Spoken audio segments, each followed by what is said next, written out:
to the Italian Football Podcast. Hello everybody and welcome to the Italian Football Podcast. I'm Carlo Garganese, joined as always by Nima Tavali. What a show we have for you today, and we will review all of the weekend Serie A action in what was definitely the most exciting weekend of the season so far, and one of the most exciting weekends I can remember for a long, long time. So many incredible games, so many dramatic games, so many late goals, thrilling comebacks, thrilling matches, amazing goals, possibly the greatest comeback in Serie A history as Claudio Ranieri's Cagliari come back from 3-0 down with 18 minutes to go and down by a goal deep into injury time, and they go on and win 4-3.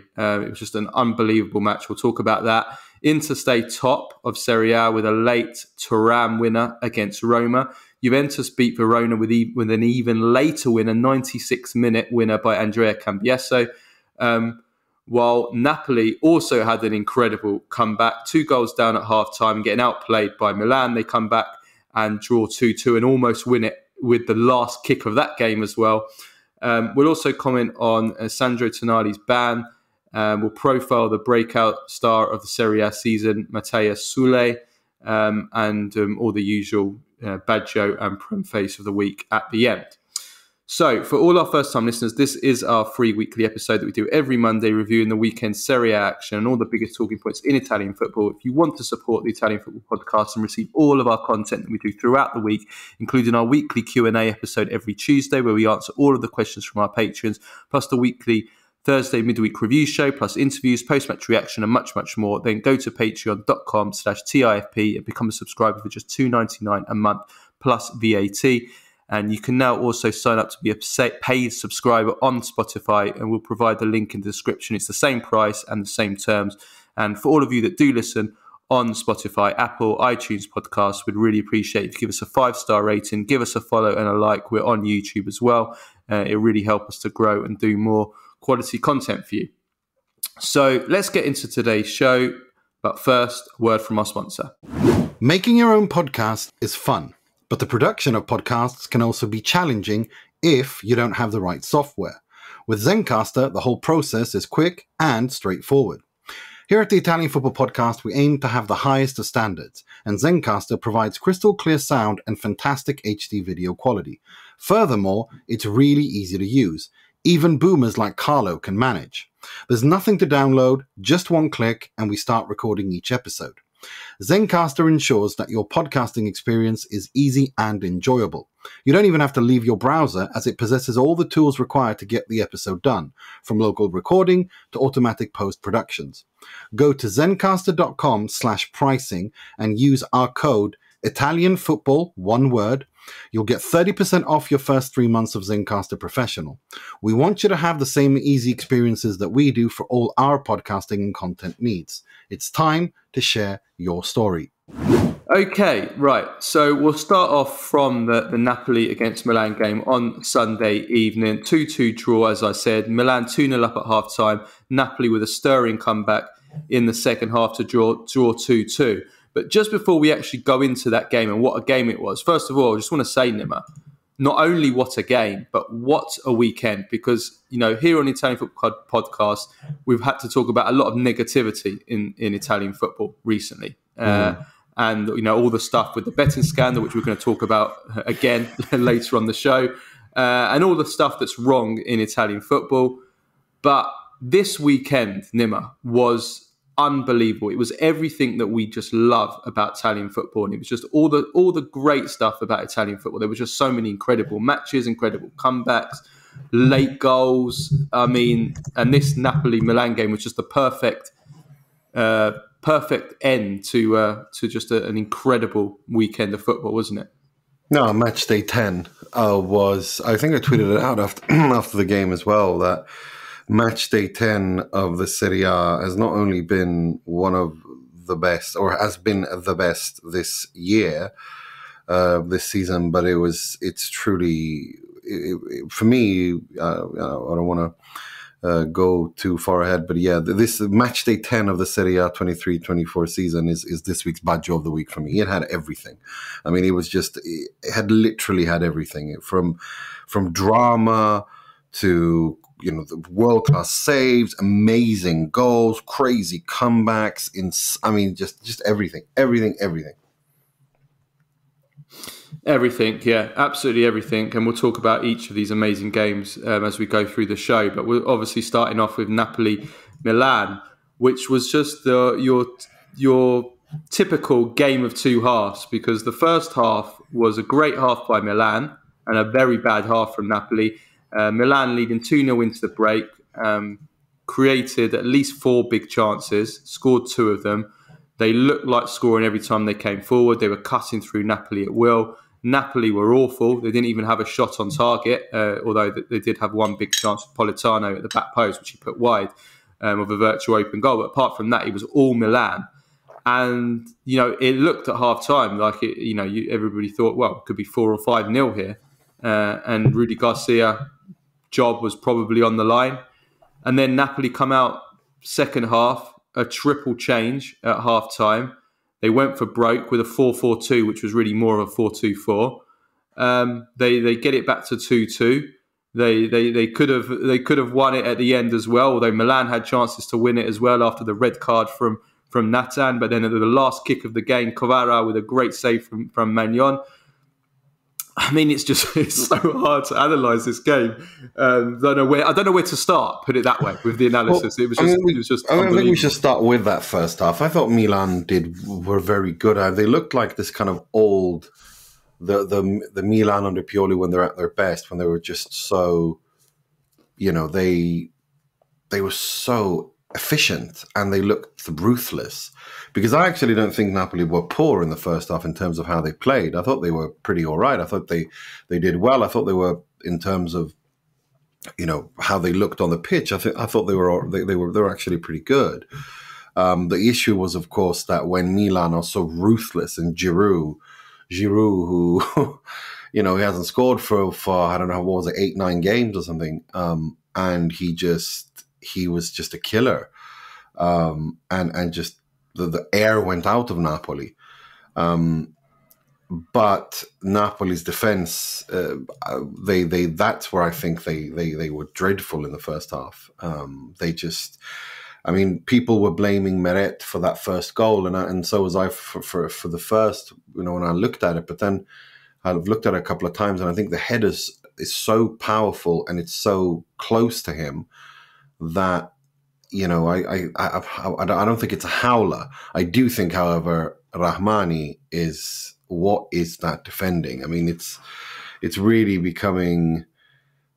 I don't know how to rate him anymore, because on the one hand, I've always thought that he was a little bit underrated, but then on the other hand, I'm like thinking, no, actually, he's not underrated. He might be a little bit overrated because of the fact that he's so inconsistent, and now that he's supposed to lead this defense. He's doing he's making a mess of it. But what I really liked about Milan was how calm and controlled and cool they looked. But that Reinders shot that he should have scored, and Pioli's reaction to that was just an omen of what was to come in the second half, wasn't it? Yeah, absolutely. Yeah, I mean, just staying on Milan. If let's discuss this from the Milan side, and then we can analyse Napoli side of things. I mean, we obviously have to give massive praise to Giroud. He ended his drought, 10 games without scoring. We were asking questions last week. He's overplayed. This was his 3rd game in a week, so it's pretty incredible that after 3 games in a week for a 37-year-old, he's able to do this. But he's come here, 2 great headers. The second goal especially, okay, we'll come on to Rahmani and criticise him. But from a static position, that's not an easy skill. That's the hardest skill as a striker to, when you're heading the ball, is when you're static and you have to jump from a standing position, and which is basically what he did for the second goal. And he managed to generate that amount of power with his neck muscles and go above his man, but also out-muscle and hold off Rahmani. So that was fantastic. And he showed again, big Serie A games. I mean, Giroud in the last 2 years, since the Scudetto season, I mean, incredible how many big games he performs in. Obviously, he's becoming a bit of a pain in the butt for Napoli over the last year or so with the Champions League last season as well. So we have to praise him, and he's a winner as well. You saw how angry he was when he got substituted. So first of all, give praise for Giroud. I'll give praise to the attacking fluency of Milan in the first half. I thought that there was some really good team moves, not just from Giroud, but Pulisic. I thought that was a big blow, him coming off at half time. Reinders, like you said, Leao here and there, bit inconsistent, but Teo and Calabria as well from fullback were all contributing to really great team play. And I thought, this is a great reaction from Milan after the losses to Juventus and PSG. Then we have the second half, and this is where we need to kind of analyse kind of what went wrong for Milan.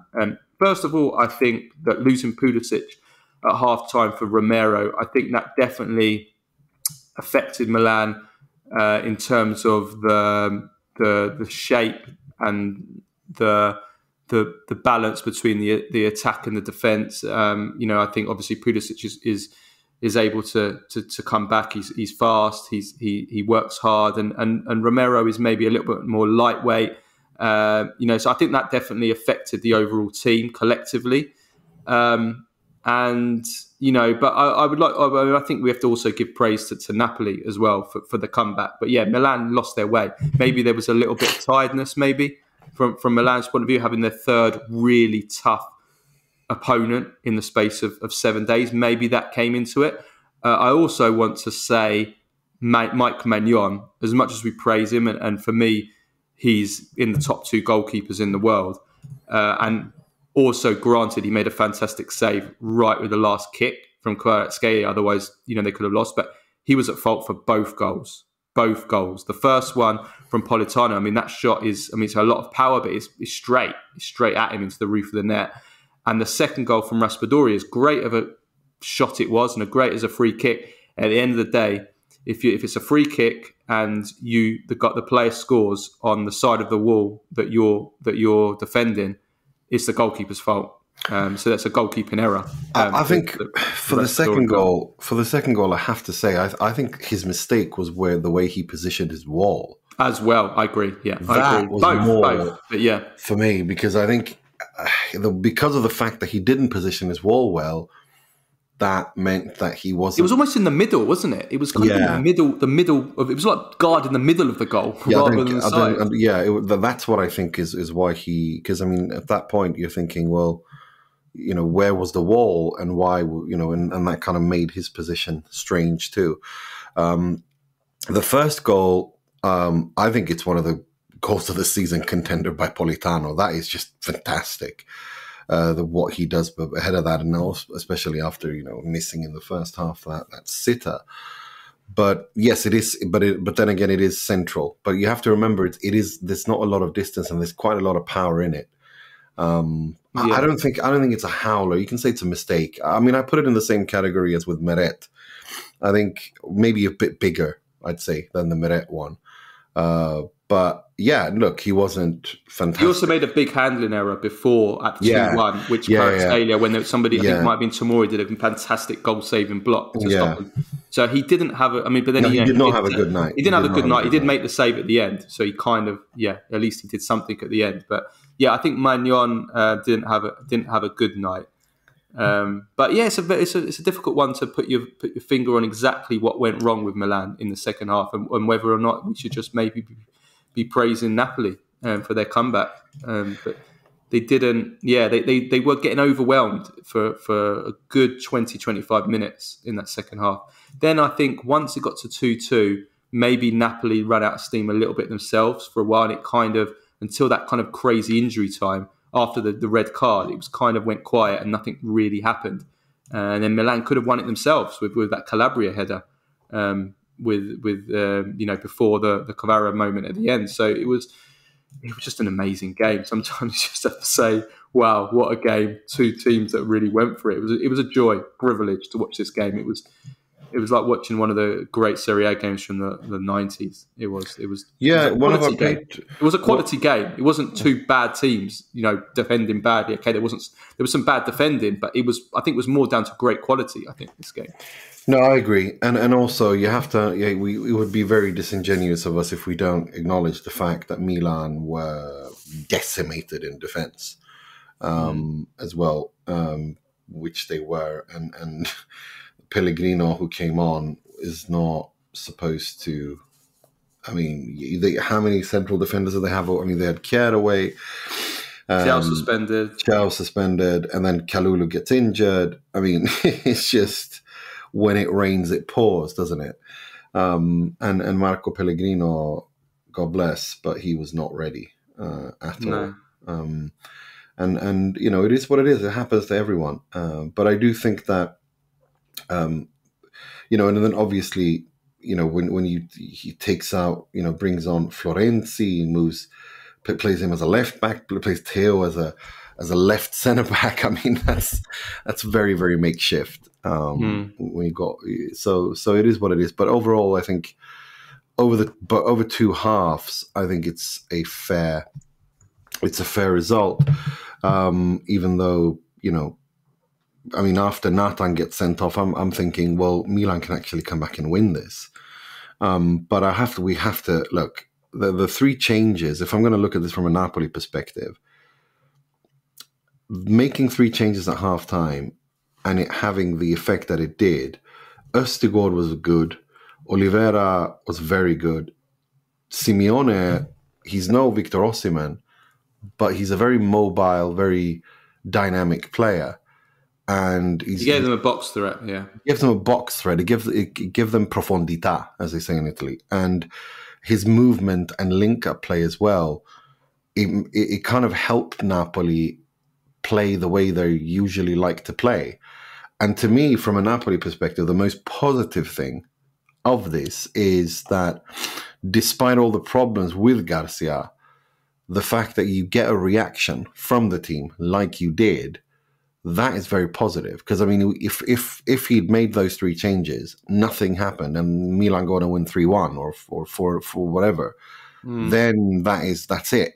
Then basically that's essentially Napoli's season, because then Garcia gets sacked. Yeah, no, it shows he hasn't completely lost the dressing room. If he's he hasn't, and that is very encouraging from a Napoli perspective, because you don't want to, regardless of what you think about Rudy Garcia, and you and I are no big fans of him, you don't want to sack a coach in the middle of the season, because it kind of, that's when all other, options have been exhausted, because it kind of creates, it screws up the season essentially, because then you got to have a new coach come in. He's got to build in his own. Yeah. It's a dangerous. I think we have to give credit to Garcia. I mean, the first half, okay, that's also on him. How bad they were the first half. They didn't look like a team.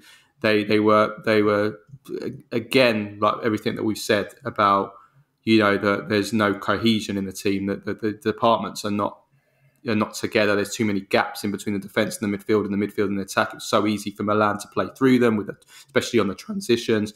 The pressing wasn't there. The organisation wasn't there. Like everything that we associated with Luciano Spalletti wasn't there, and that has been all too common this season, unfortunately. And that was what we saw in the first half. The second half, Napoli were a completely different team. Whatever he said and did at half time, it worked. It got a reaction, and they were, the intensity was there. The team play was there, doing some really nice moves. They were really overwhelming Milan, like I said, in the first half of that second half, and they got the 2 goals. They created 2 other big chances. I mean, it was a totally different Napoli team. I mean, if I'm looking at this from a negative point of view, though, I would say that it was a desperate move from Garcia, and that can also be looked at negatively. It was a case of he went for broke, let's be honest. He went for broke in that second half. He said he went to a 4-4-2. It was really a 4-2-4. It was Kvara and Politano playing as a left and right midfielder, but playing really high up really, really high up. And then the fullbacks pushing forward as well, especially Oliveira. They were pushing high up as well. So it was almost like a 2-2-6. They went for broke. They went for broke, and they were leaving gaps for Milan. And Milan, maybe, they weren't able to they didn't manage to get out, which is to Napoli's credit.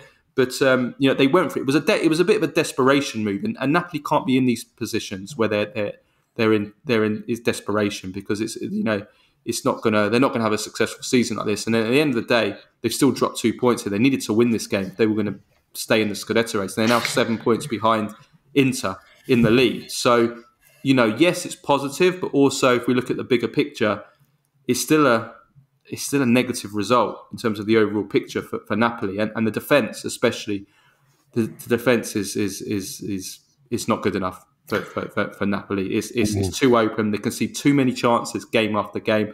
I mean, the first goal, the marking on Giroud. I mean, where was the marking? Well, that's what I mean, Rahmani. I mean, sweet mother of God. Like, when I saw that first, I was thinking, I actually think Meret should have that, because he gets his arm up, and he should be strong enough to try to block that. But then I'm thinking, well, it is very close. It was close, and it was powerful. It's one of those where exactly. It's one of those where maybe the top 3 or 5 goalkeepers in the world would say that, but it's not a mistake. It's just not one a mistake, of those. and it's not a howler. But what is a mistake is Rahmani. What in God's name is he doing? When he came off, Napoli were better. I thought Østegård was much better. And he gave... Well, the second goal as well, he was at blame. He was out-muscled, and like I said, when I was describing what Giroud did well, again, that's Rahmani's, been done there for that second goal. Yeah, he did. And I think we should be asking the question. Well, yeah, I think we should be asking the question. Did Kim Min-jae make him look better than he actually is? And before I'm not saying he did. I'm just saying that there's a question to be asked there, because that can happen.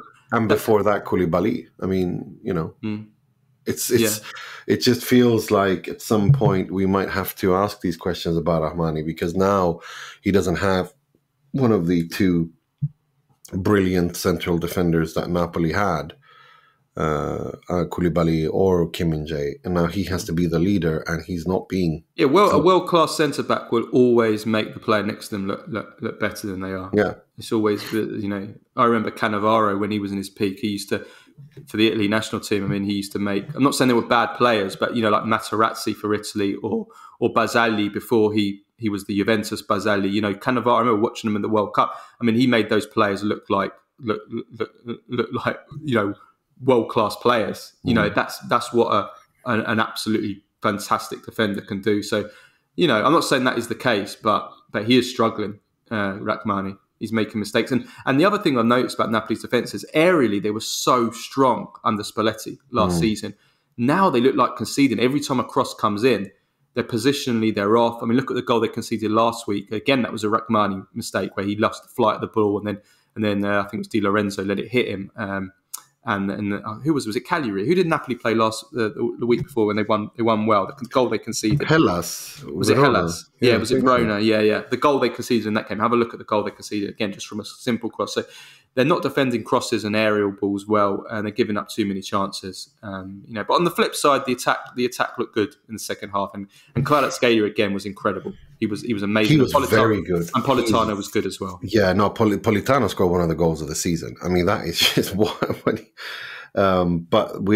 we're gonna, it is fantastically well done individually by Politano, but sweet mother of God, Theo Hernandez, what is going on?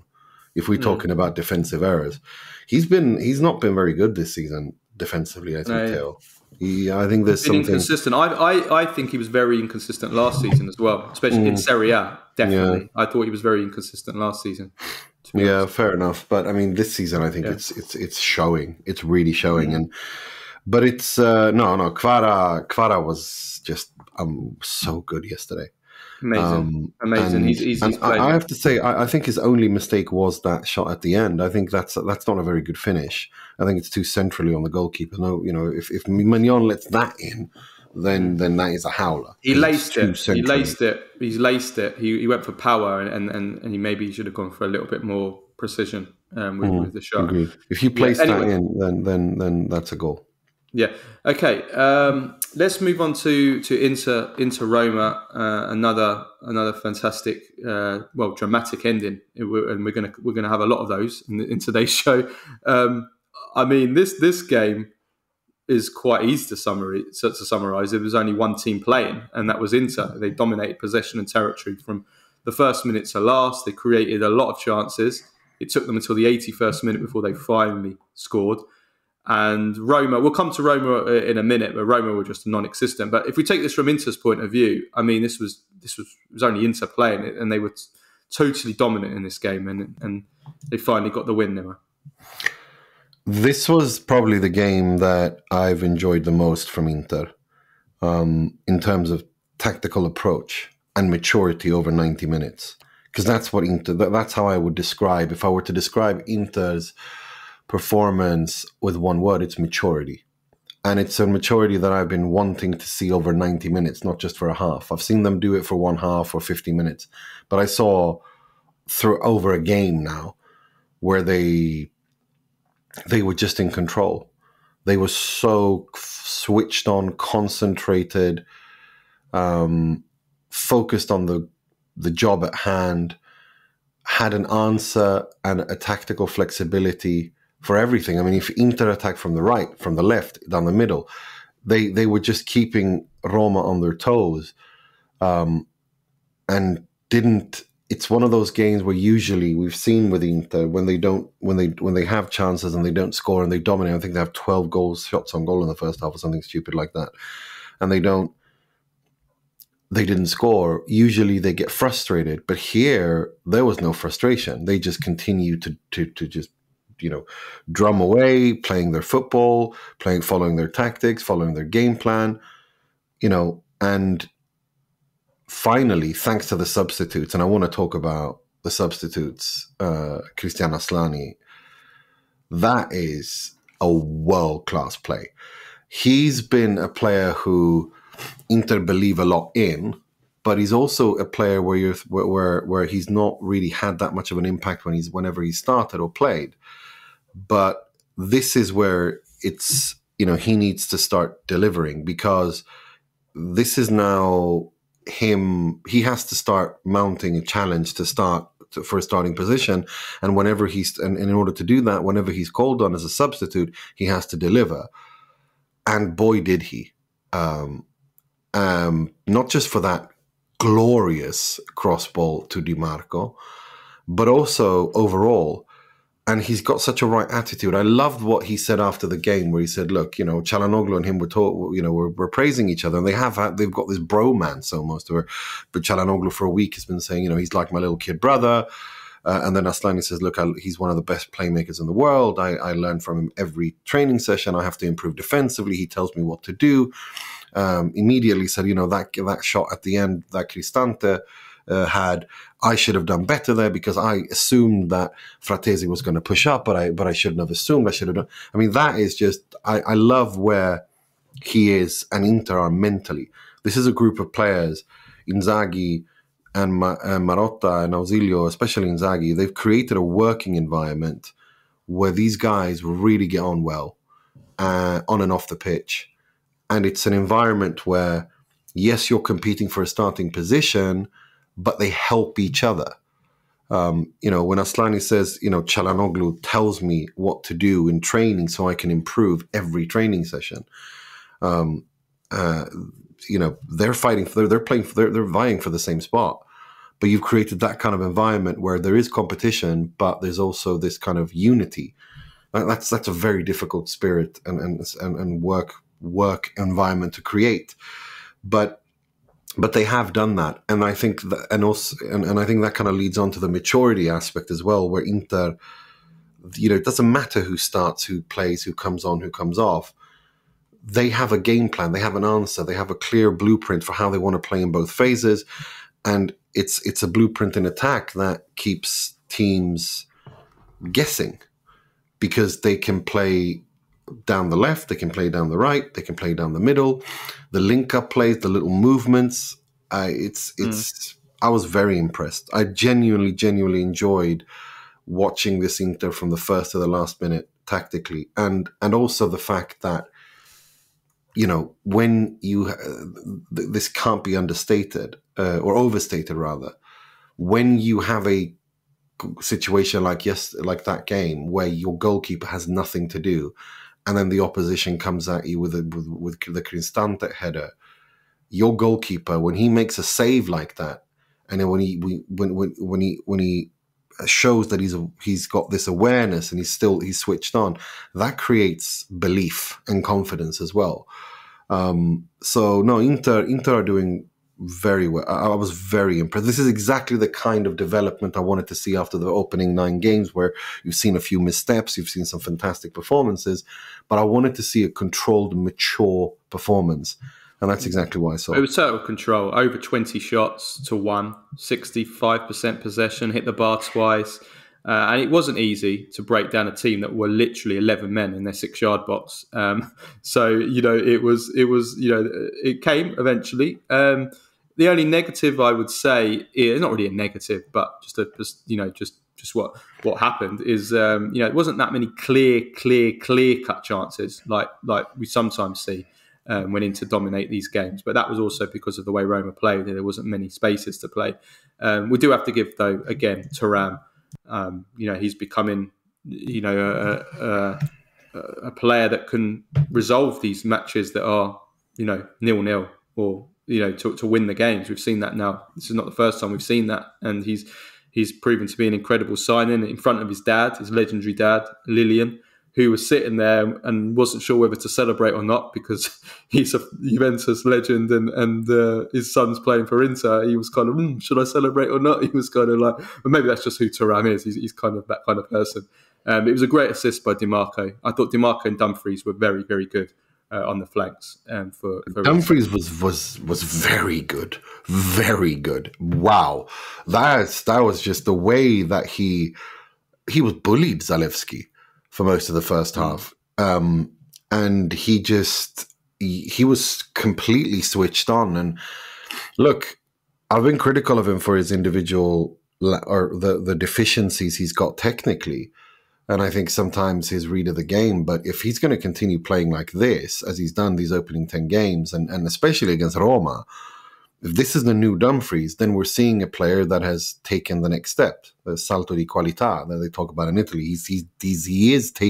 He will then have taken a step upwards. Inzaghi will have made him a better player because this season he has been very good. And I think the game against Roma was probably his best one. He was absolutely what impressed me was there was one moment that kind of epitomised all that, and that was when he bodied, as the kids say, he bodied Lukaku, which let me tell you, with Lukaku in his current shape is not an easy thing to do because Lukaku has massive. My God, what has happened to him? He's like a monster. Let's talk about Lukaku because this was about Lukaku. I just wanted to, before we go to Lukaku, I just want to talk Thuram. The thing that I think is the most fantastic thing about him is that his link-up play is brilliant. His aerial ability is brilliant, but more importantly, dribbles. He tried 6 dribbles yesterday and he succeeded every single one. That's what's so... God bless, Lukaku never dribbled anyone when he played for Inter. Thuram is looking like the complete kind of striker. The only thing, of course, is that he needs to become more prolific. But I mean, if you're involved in 9 goals in opening 10 games, that's also a salto di qualità. Yeah, absolutely. And the player he replaced into Romelu Lukaku, I mean, it was all about him going into this game. And the funny thing is that there was all this big talk about the whistles, and the Inter fans were banned from bringing in the whistles into the stadium. I don't know how many managed to bring them in the end, but the point was they didn't even have a chance to whistle him, barely at all in this game. And in fact, I counted it; he got his first touch in the 10th minute of this game. So it wasn't really. I mean, it wasn't even a story in the end, Lukaku, because that was just the kind of game it was. But I mean, if I am talking about Lukaku, I mean, he must be thinking at the end of that game, or even during that game, what have I done to my career? And this isn't a knock on Roma, because I appreciate that Roma were also decimated. They had half their team out in this game with injury, so it wasn't easy. and it's never easy going to Inter, who are obviously a better team than Roma. So it was never going to be easy. But there is playing defensive and being organised, and then there is doing what Mourinho, and Mourinho wasn't on the bench, but he obviously prepared this game. But there is doing what Mourinho did in this game, and it was just an embarrassment. It was an embarrassment. I mean, I criticise Allegri sometimes for being defensive. This was a joke. They made no attempt at all to play any football in this game, at all. They were 11 men in their penalty area for basically the entire game. Awful. They had a 0 XG in the first half. Zero XG. I mean, that's almost impossible to have a 0 XG. Their first shot of the game was the 64th minute, which was actually that great save that you mentioned there from Cristante's header. That's it. They defended so deep, so deep. They were just, all their only intention was to break up the game, petty fouls, and you know. Brian Cristante said it best after the game. He said, "We played for the draw." There's they didn't. There was no hiding even. Yeah, I mean, that's fine. That's fine. I mean, there is. There's being defense, and you can say they almost got away with it. They were 9 minutes away from it, so maybe I don't know. Some might say it was the right thing to do, but I think there's being defensive and organised, and then there's this, which is just way over the top, and is something that we've been critical of Mourinho. At his time at Roma, especially in Serie A, that it's been too much. It's been too far this way. I do want to, but then again, I mean, no Dybala. No Spinazzola, no Pellegrini.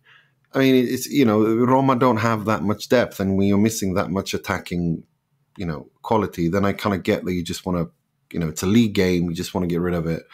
Yeah, but it was too much. It was over the top. It was way. It was over the top. I'm not going to deny that. It was. I mean, I do understand the injuries, but I mean, there's parking the bus, which I think is what Mourinho popularised that phrase. I mean, it wasn't parking the bus. This was. I mean, what was this? This was building a nesting in the This was nesting in the penalty area. This was essentially moving into your penalty area and building a city in there. I mean, it was just. Yeah. It was weird, but I do understand. I mean, at the end of the day, they just lost 1-0. I thought defensively they were all right. I thought Llorente was actually good until the goal. Until the goal, he was actually really good. But I mean, Lukaku, but just coming back to Lukaku. I mean, Lukaku must be thinking, Inter. I could have been at Inter, a team that's challenging for the major trophies, including in Europe. I mean, why not in Europe? And I'm at Roma, a team that, and this is what I have to do. I have to be here playing for a team where to say feeding off scraps, to quote Michael Antonio, would again be an understatement. I mean, this was.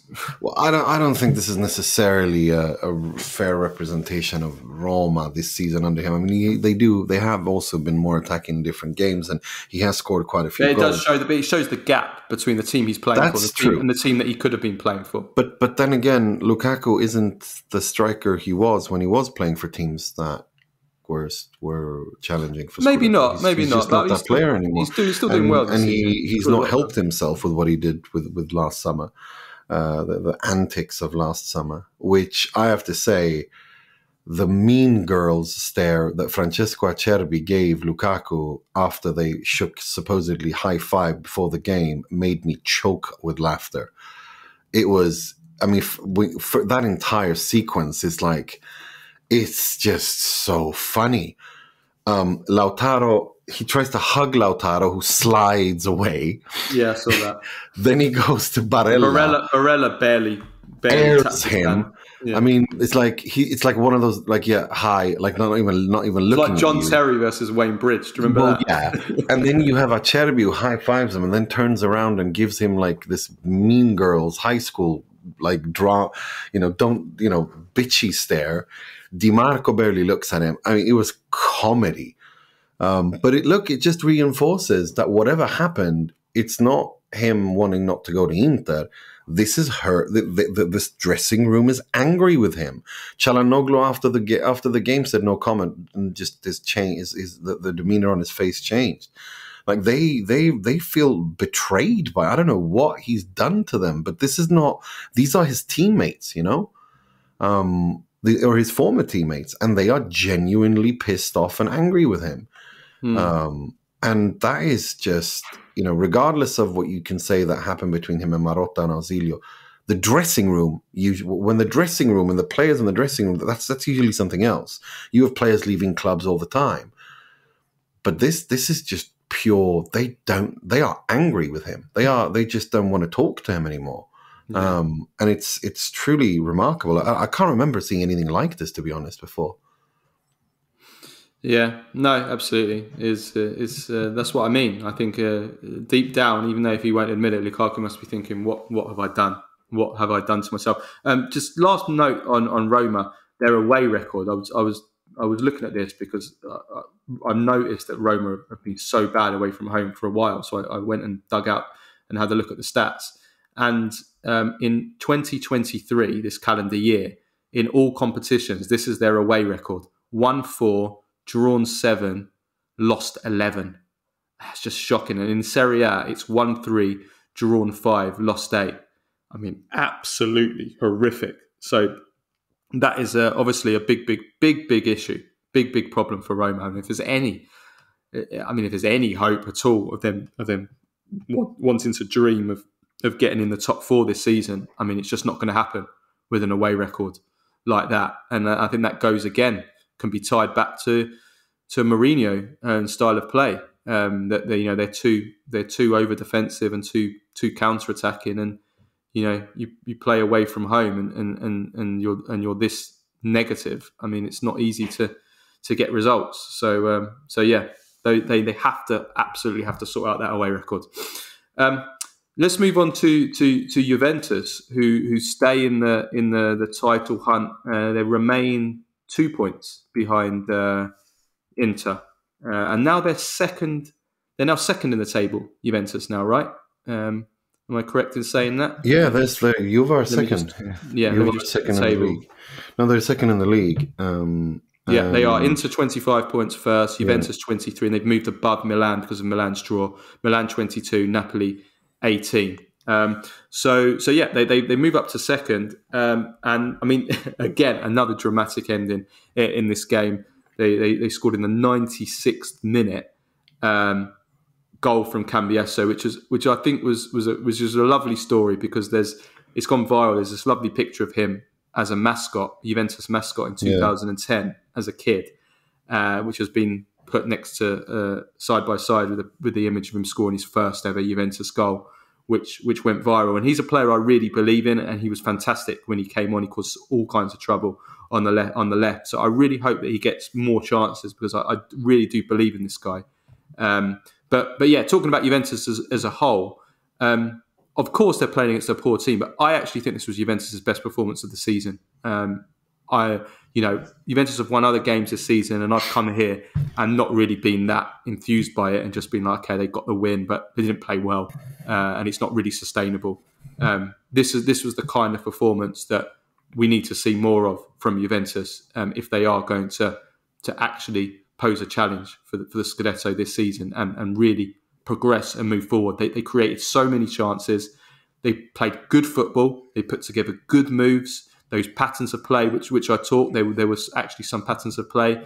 Moise Kean could have had 5 goals in this game. He had 2 disallowed. Vlahovic should have scored. Chiesa had 1 off the line. Yildiz missed a sitter. It just seemed like it wasn't meant to be. They should have had a penalty, and then they finally scored in the 96th minute.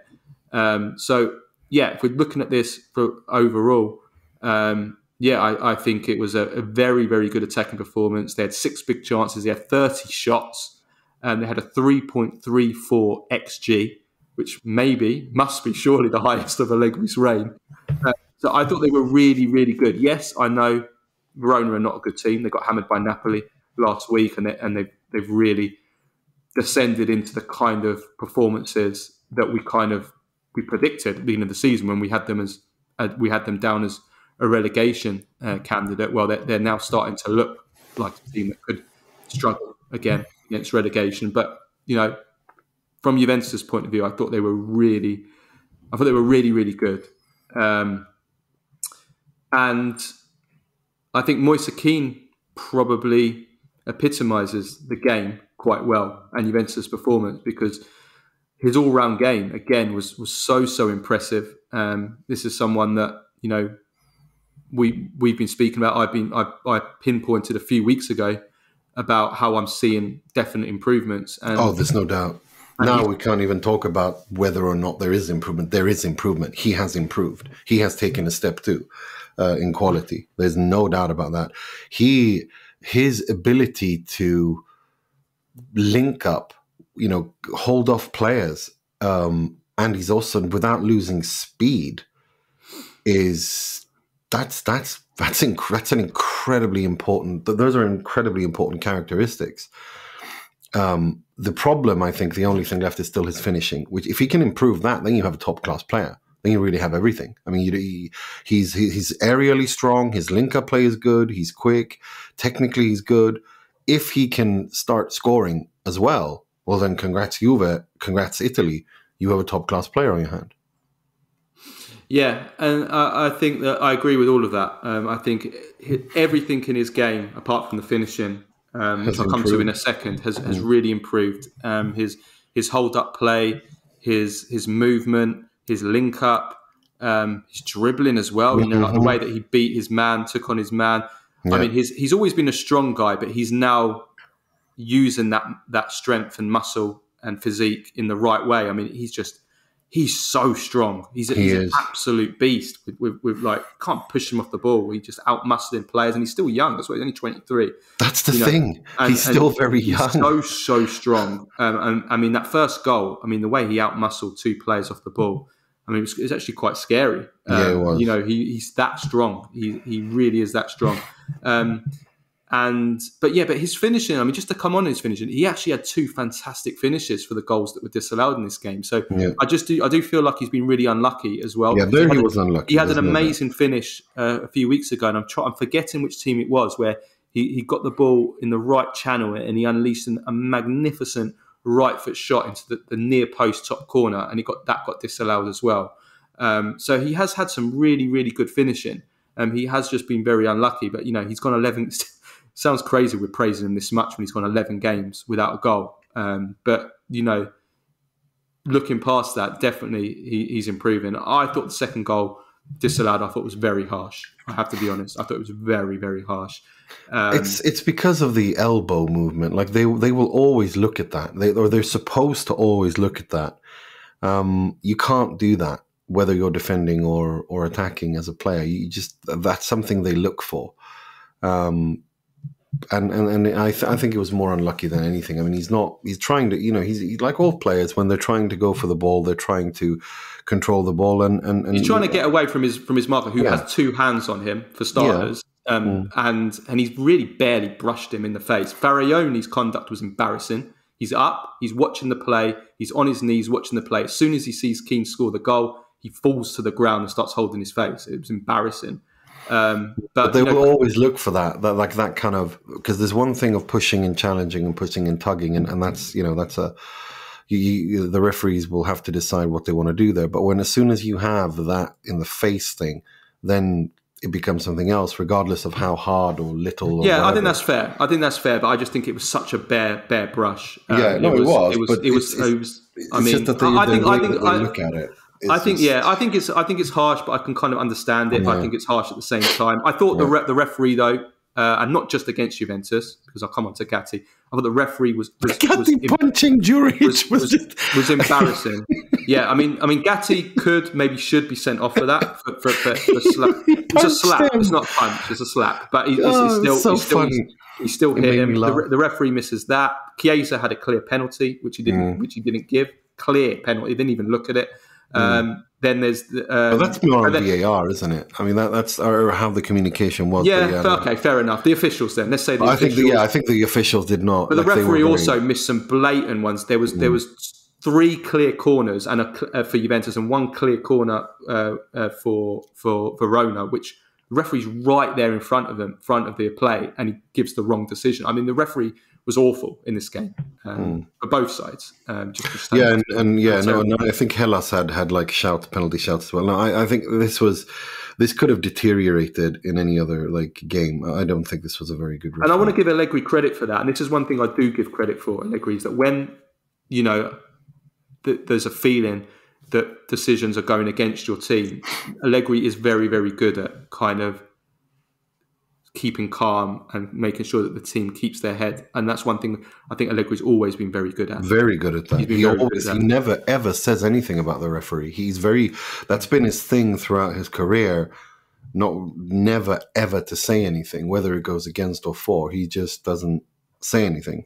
He might, when things are really bad, he might say, look, we might want to discuss this, or the referee or someone has to explain to me what that was. But he's very consistent with that, and he's been like that at Milan, at Cagliari, at Juve, both 10 years. I mean, everywhere he's been very consistent about not. Yeah, and if there's a reason why they scored in the 96th minute, it's also because they kept their heads and they kept going. And that is, I want to praise Allegri, but I do want to praise the performance. All I can say to Allegri is, if Juventus play like this every game, I'm going to soon be a fan of you again, like I was in 2015. Just so everyone don't think, he's always anti-Allegri. This was a great performance. This is how Juventus have to play. Yes, I acknowledge it wasn't a good opponent. It's not a good opponent, and maybe that played a part into it. But I think it was good to watch. I enjoyed it. I don't enjoy watching Juventus much. Rarely at all. This was an enjoyable game to watch, even though it took to the 96th minute to score. I was enjoying watching them, Juventus play. So that was And Juventus temporarily went top, which was the first time since Sarri. Obviously, Inter have gone back ahead, but So no, look, that Juve-Inter game after the international break is looking very interesting. Yeah, that's going to be. That run for both Inter and Juve until Christmas. It'd be lovely if they go into that game with no more than 3 points in between them. Like it could, as an actual Scudetto showdown. That would be fantastic. That would be so much riding on that game if that's the case. Is the game in Inter? Is the game at Milan, or is it in? No, it's at Juve Stadium, the first one, or Allianz Stadium is there. But no, look, Juve got Fiorentina and then Cagliari at home, and then of course after the international break, Inter. And this is what I mean. Look, when after 10 games he's 2 points off the top spot. His teams usually traditionally play well after Christmas, and this is what I'm saying. He's only got one game to play a week, and if he mounts a serious title challenge with this squad, and these players all, Moise Kean improving, Cambiaso looking this good, Gatti, if he can, because he's also, he's had shockers, but if he can also, I thought he was pretty all right, besides, that ridiculous slap in Juric's stomach or face, but I thought he was all right as well. If he can continue to get these players to playing as well. He slapped on the table in this game, didn't he? Yeah, no, and I thought McKennie was all right as well. No, I'm sorry. You've gone too far. McKennie was not okay. Well, not when he went to wing back. He was awful when he went to wing back. Awful at wing back. Oh my gosh. And the fact that Locatelli as a regista is Locatelli was good. Yeah, Locatelli was good in this game. Locatelli was good. The defence was good. The defence has kept all clean sheets since the Sassuolo game as well. Yeah. They fixed that. And look, if they continue to play, and again, it's just one game a week. So people don't, that's what I was saying, count out you at your own peril. Vlahovic wasn't good, actually. I'm also starting to think now whether Kane could almost push Vlahovic out of the team if Chiesa comes back and start. There's that question to be had. Yeah, it's a good question to have. Okay, let's move on to the craziest comeback that I have seen for not just for years. I'm starting to wonder. There's a debate to say this is the craziest, the best comeback ever in Serie A history. Cagliari are 3-0 down to Frosinone with 18 minutes to go. They score 2 goals, but then it's the 94th, into the 94th minute, they're losing 3-2 to Frosinone. And then Pavoletti scores 2 goals and they win the second in the 97th minute and they win 4-3. Claudio Ranieri's Cagliari, their first win of their season, their first win in 15 games in Serie A, dating back to the last time they were in Serie A. I mean, Nima, this was just, what a game this was. It was crazy. It was absolutely crazy. And the thing, I mean, you got to remember, Cagliari missed a penalty too in the first half. It was so this was just a completely batshit game. I mean, it's one thing to take your first win of the season. I do think this was last chance saloon for Claudio Ranieri. I think he would have gotten sacked if they had lost this game. But they win it, and there's winning, and then there's winning in that manner, which creates confidence and belief and wakes the team up. Afterwards, Cagliari was celebrating, taking photos with the crowd and the mascot like they'd won the title or something. I mean, that kind of stuff. Yeah, no, literally, and that kind of stuff builds character, but also builds belief. They believe that what they're doing is, they found something to build on, which is really important, and it just spices up this relegation battle even more. So no, it was an incredibly important win. It was just amazing. I mean, it was just amazing to watch, and all the miracles that Claudio Ranieri's had in his career. This was just another one. In the Leicester story, it's just the promotion just a few months ago. I mean, this tops that promotion probably. I mean, it was. Yeah, but Pavoletti as well. I mean, aerially, Pavoletti's. Well, he's always been a beast in the air, isn't he? He's just. It's crazy. But Di Francesco, I mean, if there's any game that epitomizes Di Francesco as well, it's this game, isn't it? They're 3-0 up. 3-0 up, and you can't even win that. I know. It was absolutely mad. But they were so open, even at 3-2, and they're like into injury time, and they were still like throwing them forward. No, but seriously, if you look at what Pavoletti did, I mean, he came on at half time. He scores 2 goals. He has an assist. He wins a penalty, which is overturned. But did you see the winner? There was like they were all queuing up to put it in. It was just no. But I mean, talk about substitution, impact. Come on at half time, score 2 goals, 1 assist, win a penalty, which is overturned by VAR. That is about as good as he can get. And I mean, if he's going to continue, he's going to have to play this good for them in order for Cagliari to stay up, because I do still think that they are not a very good team. No, absolutely. Yeah. There's only, I mean, this is going to give them so much confidence, though. There's no doubt about it. I mean, in some ways, this is a shame. This result, in that it took away from what was an absolutely brilliant performance from Matías Soulé. And I wanted to do a little profile now on Soulé, because there is an argument to say that he has been. I mean, he's certainly been the big breakout star in Serie A so far this season, but there's an argument to say he's maybe even been the best player in Serie A this season. I think only Lautaro Martinez can probably argue against that. He's been unbelievable, and I don't think anybody expected Soulé to be this good. He was loaned out to Frosinone from Juventus this past summer after struggling to find any space at Juve, and having watched him at Juve last season, I didn't expect this. I thought he was someone that was technically very, very gifted, with a lovely left foot, great control, great touch. But I didn't see him as somebody that could be really decisive, that really was someone that could really hurt and devastate the opposition.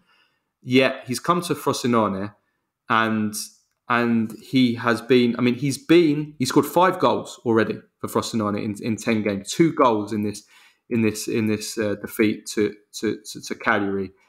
He plays as a right winger on the right of a 4-3-3 or with Di Francesco at Frosinone on the right of a 4-2-3-1. He has occasionally played as a number 10, but right wing is his natural role.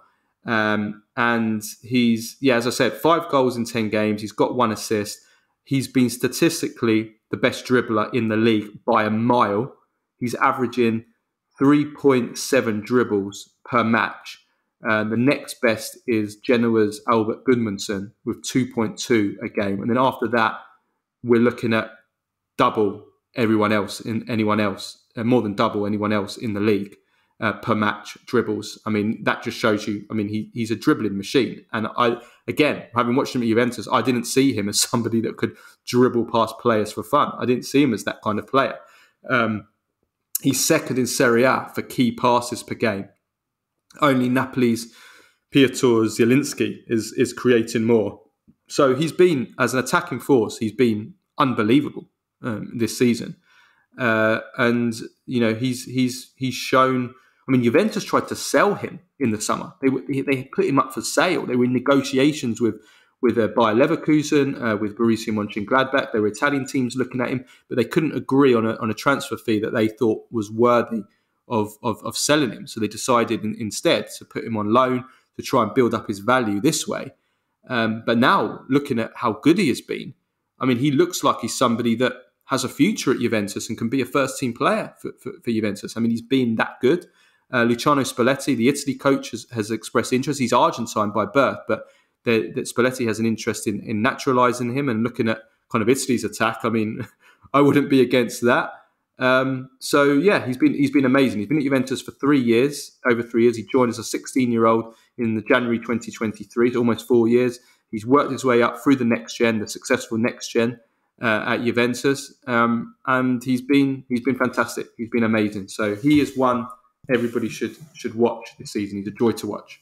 No, he really is, and the goals he scored yesterday were just typical of the goals he scored this season. He just looks like a player who's matured to take the next step. I mean, I don't know if this is just good form or what it is, but he's been very impressive. I've been very impressed, and also against Cagliari, I thought, I mean, scored 2 very good goals, didn't he? Two very good goals, and the way that he took that second goal, just that's the one I'm thinking of. Yeah. He just made it look so easy, just so classy, just effortless. He just went past. He just went past the last man, sold him the dummy, come onto his right foot, and then just slotted it past the keeper so sumptuously. I mean, it was It was a truly wonderful finish. Yeah. He's a great player to watch. Right, rest of the other weekend results. Genoa beat Salernitana 1-0. Sassuolo drew 1-1 with Bologna, and Torino beat Lecce 1-0 at Lecce. Away. And Monza, away. And then Monza drew 1-1 with Udinese. And then on Monday evening games, we've got Empoli-Atalanta and Lazio versus Fiorentina. Just before we finish with Baggio and Premface of the week, so Sandro Tonali's ban has now been confirmed. He's been banned for 10 months for his illegal betting. He agreed to a plea deal with the FIGC, which involves a further 10-month suspension. Sorry, a 10-month suspension plus a further 8 months of rehabilitative work and 16 public appearances, where he will educate youngsters about the dangers of betting. And that has now been ratified by FIFA, so it's a worldwide ban. That's his season over. He'll be out until August 2024. He will miss Euro 2024, which is devastating for Italy. Now, you went on to Talk Sport to discuss about this, so I'll hand this over to you. Now, what is frustrated me from the start, and I've been very angry about, is the fact that Ivan Toney got an 8-month ban when his offences were far more serious than Tonali's, because he actually bet on his own team 29 times, but 13 of them were betting. So 13 of them were betting on his own team to lose, and 15 on himself to score. 232 breaches in total, whereas Tonali never bet on his own team to lose, yet he's got a longer ban. So why is this such a problem? No, my problem with this is exactly what I said when I was on there with them. I was supposed to be there for just 5 minutes, but we ended up talking for 25 minutes, which we don't have time to do now. But look, my problem with this is simply this: that this is FIFA prohibiting this. It's Article 26 of FIFA's Code of Ethics that prevents football professionals from betting on football. From betting on any football activity. And it includes players, intermediaries, coaches, referees, and so on and so forth. So it's football professionals. They cannot bet on football. And if that's true, it comes from FIFA, meaning the global body and head of football, then the way that these things are imposed, these sanctions are imposed, and the way that these rules are interpreted and imposed on people who violate them, there should be uniformity, just like there is with doping. You know, they don't leave doping to say, okay, if you have a breach and you take testosterone, for example, in Italy you get 2 years, but if you do it in England you get 9 months, or 11 months or 13 months. I mean, they don't leave it up to that, because the World Anti-Doping Agency, the IOC, the International Olympic Committee, this comes from them, and all the national bodies are under them, and they have to impose the laws and rules that are in place, right? So it comes from above, and that's where I think this is a problem. That I don't see uniformity in how this is interpreted and employed. And this isn't, again, as I told Jermaine Pennant when he started talking about, erroneously saying that, oh, Toney never bet on himself. You know, he wasn't involved in the bets that he played. I was like, well, actually, he bet 15 times on himself to score. That doesn't get much more betting on yourself in a game, does it? But I don't want this to deteriorate into this kind of Toney versus Tonali thing, because that's demeaning to the discussion. The issue is there's two issues here. First is this is a FIFA problem, or this is a FIFA decision, or this is a FIFA rule, Article 26 of their Code of Ethics. Okay, they don't want football professionals betting, and as such, if it comes from above, there should be a uniform way to handle this. There isn't. And of course, secondly, you have the incredible hypocrisy of football betting, you know, football FAs and leagues and clubs taking money from betting companies while saying they can't, the players or not just players, no one in football is allowed to bet. That does not, I mean, this would be the equivalent of essentially football taking money from what do you call it? What's the word I'm looking for? Where you have where you take supplements? Sorry, health supplement. Like this would be the equivalent of football taking money. Illegal. Yeah, from health supplements that have, or from companies that create health supplements that have substances that are banned, and then they say, well, you can't use it because if you, I mean, there is a hypocrisy here. And especially because, well, you know, gambling is a serious addiction. It's a societal problem overall. We have problems with this. It's not just in Italy. It's not just in England. It's everywhere where this is allowed and this is legal. And you know, this is becoming a new epidemic, or it is already a new epidemic, and it needs to be treated seriously. I think that football should, I'm not saying that football created this problem. I'm not saying football can resolve this problem. But football needs to carry its own weight and do its fair share. And it's not doing that right now. No, absolutely. Absolutely. We could talk about this for longer, but I think we've discussed it a lot in the last few weeks. And if you want to listen to more, definitely check out Nima's interview on Talk Sport, which was on, which day was that on? Last Thursday. Yeah, you can find that on YouTube. I think Nima put it on his I put it on Twitter too. Put it on Twitter, so if you scroll down his page, you will find it. Okay, right, let's finish off with Baggio and Premface of the week. Right, Baggio you've already given, which was just Serie A weekend as a whole, because it was amazing. No, match day 10. Match day 10. Yeah. Serie A was just... And it's not over yet. We've still got Monday night games. Yeah, it was... That everything that happened was just mental. I mean, with Fiorentina and Lazio's defences, we could have another crazy... I mean, that's the thing. I mean, Empoli-Atalanta can go. God knows how that can go. And Lazio, there could be a lot of goals in that as well. Yeah, it's absolutely mental. But yeah, no, it's the Serie A. Like the Serie A is always, it's never boring. No. It's nice to be able to talk about the good of Serie A again, because I just feel like it's just been all... This league is insane. Like it really is.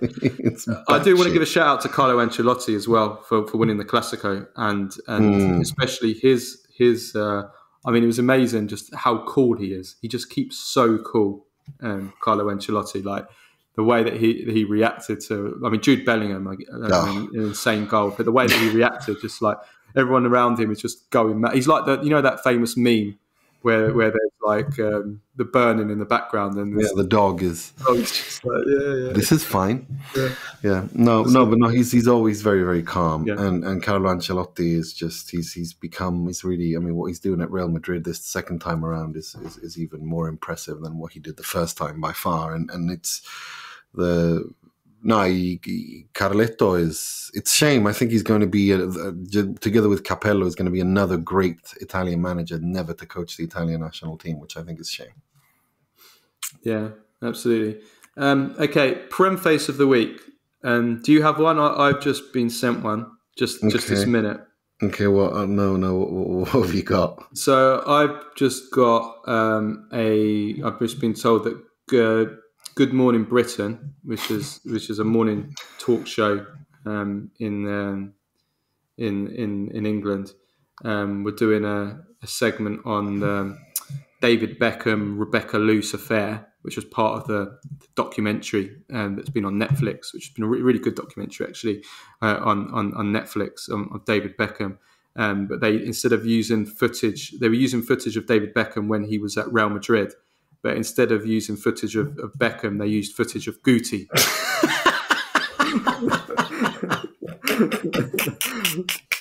Which is pretty impressive. Impressive even for that is amazing. How do you do that? I don't know. I mean, they're both blonde, but apart from that, yeah. But David Beckham is pretty famous in England, isn't he? Well, that's what I mean. I mean, this is quite impressive even for a prem face to do this. This is just unbelievable. The prem faces are usually they're usually up to date with their English affairs. Yes, they should be. Wow, that is brilliant. That's impressive. That is in and of itself absolutely impressive. If that's true, I mean, Jesus. No, it's just been sent in on a WhatsApp chat that I'm part of, and our friend Ronan Murphy said maybe she had the affair with Guti. Ronan, shit stirrer, innit? Love it. Oh, that is impressive. That is absolutely impressive, even by like that. I mean, how do you get Beckham wrong? Wow. I know. That is impressive. That's as you would say, a new level of Prem face that is unlocked. A new level. That is a new level unlocked. I mean, new secret level unlocked. I mean, getting David Beckham wrong. I mean, that is just wow. Jesus Christ. Yeah, if you ever watched Good Morning Britain, you'd know. Yes, please send that. Link us if you do, because I haven't got it. I haven't got the footage. I've just been sent it in a text. But, yeah, I would like to see it myself. Yeah. Wow. Yeah. No, that is impressive. On that note, let's leave it at that. We'll be back on Tuesday for the Q&A, and then we're back on Thursday for our usual midweek show. So until then, ciao.